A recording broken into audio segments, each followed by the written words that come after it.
SpartanNerd here. So today I'm talking about the philosophical question: what makes a figure a 5 of 5? This is coming in connection with Battle Armor Skeletor, Masterverse New Eternia, Battle Armor Skeletor versus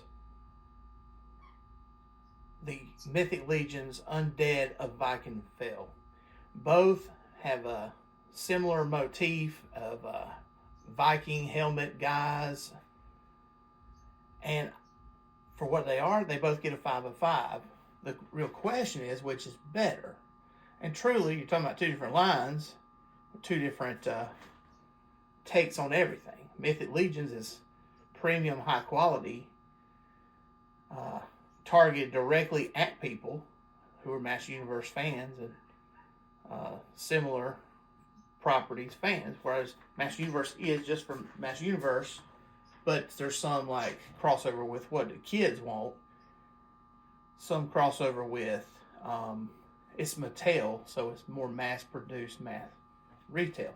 So these are all Masterverse New Eternia figures, and they all got a 5 of 5. That's well, I don't know if they counted 40th anniversary He-Man as New Eternia or not, but 40th anniversary He-Man is a 5 of 5. Perfect sculpt, perfect paint, great articulation. He came with lots of good accessories, and it's 40th anniversary Battle Armor He-Man. I mean, 40th anniversary He-Man. The head sculpt that he came with was kind of wrong, but he came with an alternate, so that's what he's got on there now. So this is why it's a 5 of 5. I mean, Trap Jaw. Trap Jaw, New Eternia Trap Jaw came out. I got it January last year, 2024. He comes with everything you want. He's got great sculpt, great paint. Articulation is dead on the money. He's got accessories like crazy. He's Trap Jaw. He should. And they did something else. They gave us a dagger, like a knife sword thing, that also can fit on the end of his arm too, giving him even more functionality. That's why he's a 5 of 5. Mekaneck. There's not that many good guys in Masterverse. But that shiny blue paint, that's one of the best things about it.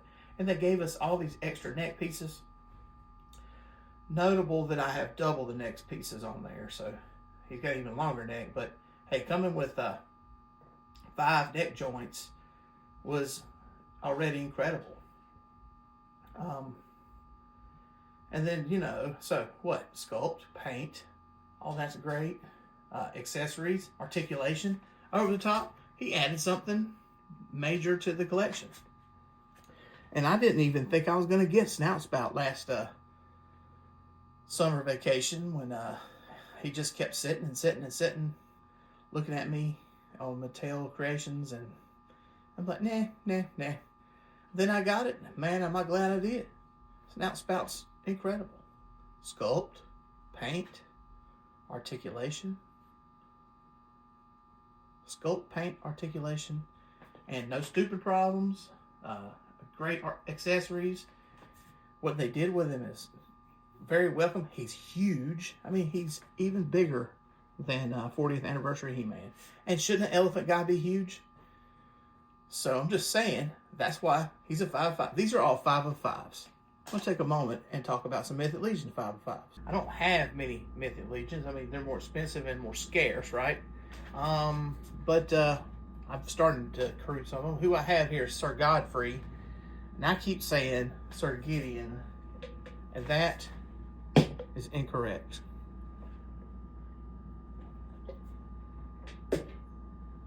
So Sir Godfrey. I've got on Father Christmas's more boring helmet, though. But he's a 5 of 5. Because that chrome shininess. And I mean, he was my first like knight of Mythic Legions. And so when I got him, his sculpt was excellent. His paint with that chrome all over him, excellent. It's kind of unexpected, the Knight Templar motif. The articulation was great, and there was no stupid problems. And he came with a good amount of accessories, so it was customizable. And then finally, he was my first knight. I ordered him off of like one of those, it was like a blind box, and this is what I got. And when I got him, I was perfectly happy. Demistros here. This was the first time I did action figure Showdown, and I didn't rate either figure, but both of them were 5 of 5. I didn't say that in the blog. Now, I knew they were 5 of 5 when I saw them on the internet, when I decided to get them. The only way they were going to get less than 5 was if they broke when I took them out of the box. Now, Monkey King was downgraded for that same exact reason. And here is SKUR'GE, Cosmic Legion SKUR'GE. And I love taking pictures of this guy. But what did he add to my collection? He's Whiplash. Kind of, right? He's the stand-in for Whiplash. Since Mattel won't give us a good Whiplash,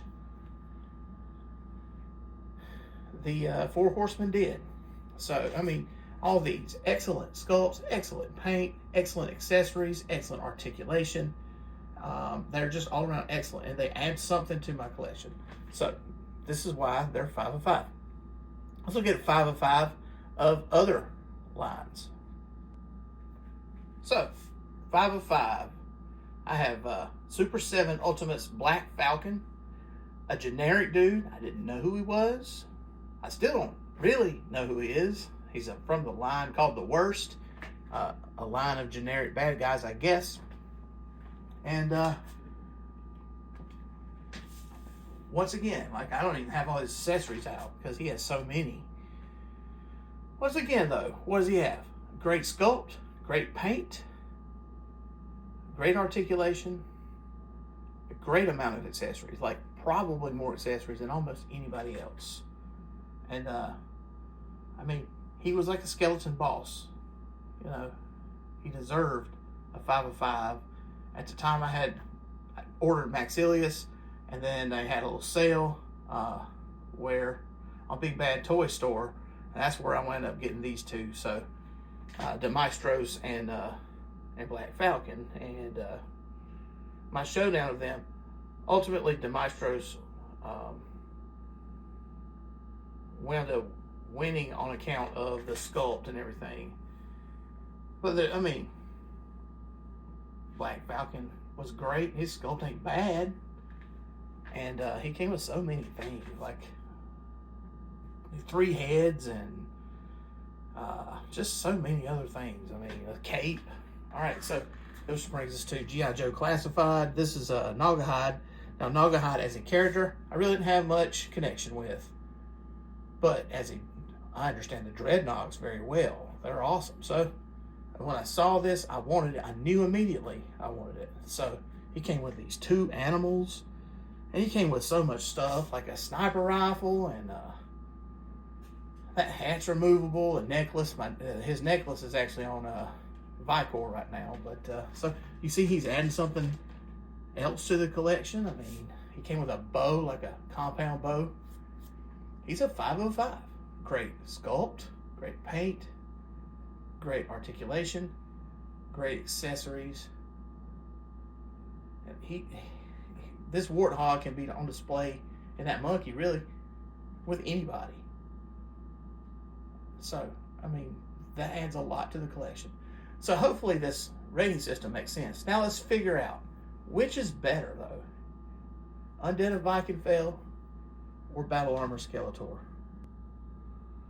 So here we are with Battle Armor Skeletor. That is New Eternia Masterverse Battle Armor Skeletor versus Mythic Legion's Undead of Vikenfell.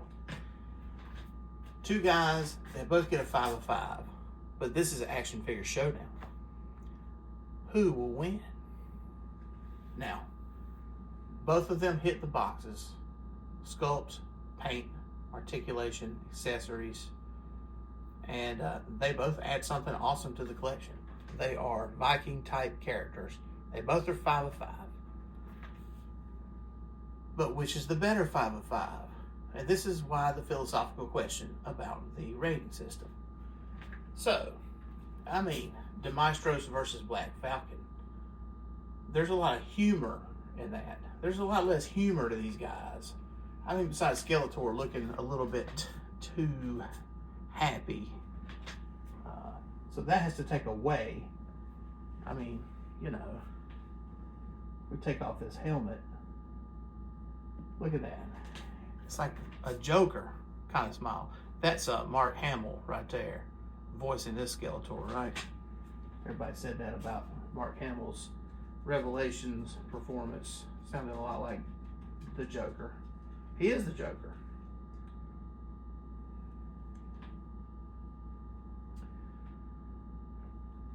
So, Undead and Vikenfell, is he all business? Is there any fun and games to him? I mean, these wings, they're kind of dumb. I ain't gonna lie. Those wings are bigger than his arm, his bicep arms. We should have had a bird come with him, right? But luckily, if you don't like it, you can take the wings off. Now he has a ponytail also, which is pretty cool and opens the possibility, is this a female character? But it doesn't have to be. I mean, this is also kind of like a Predator vibe, the Predator Alien movie. But if you don't like that, just put on the etched skull head. Vikenfell is winning this thing because not only does he have that, you have another battle helmet with spikes. So look at, he's adding all this because the parts are all swappable. Skeletor here, we just got multiple Skeletors. We've got 2 New Eternia Skeletors that are basically the same with different paint. Then we have this battle armor. Then we have how many Skeletors from Revelation to now. Also, there's one that was with the CGI cartoon that I've never watched. I couldn't even make it through the comic book that they put out with that Masterverse comic book. Maybe it's really good. It's just not for me, right? They didn't make it for me. They made it for kids. Skeletor here though has a better battle axe. You can't argue that. I mean, a bigger, but it's also more ridiculous. Skeletor seems to be a larger scale, which Masterverse figures are a larger scale. But it's big, everything. I mean, Undead of Vikenfell's axe, super sculpted. The Skeletor's axe ain't so bad. It's not sculpted badly. If it had that detail on there, and how hard would that have been for Mattel to do? I don't know, but they'd rather add wraps on there, which Skeletor is more of an animated character. The wraps work for that, right? Cover that chainmail head up. The Scimitars. Whose Scimitar is better? Scimitar, Scimitar.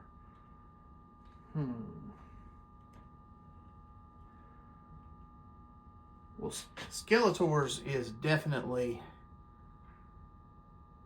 more like traditional weapon. And Undead of Vikenfell, though, is like a gruesome idea weapon with a serrated edge,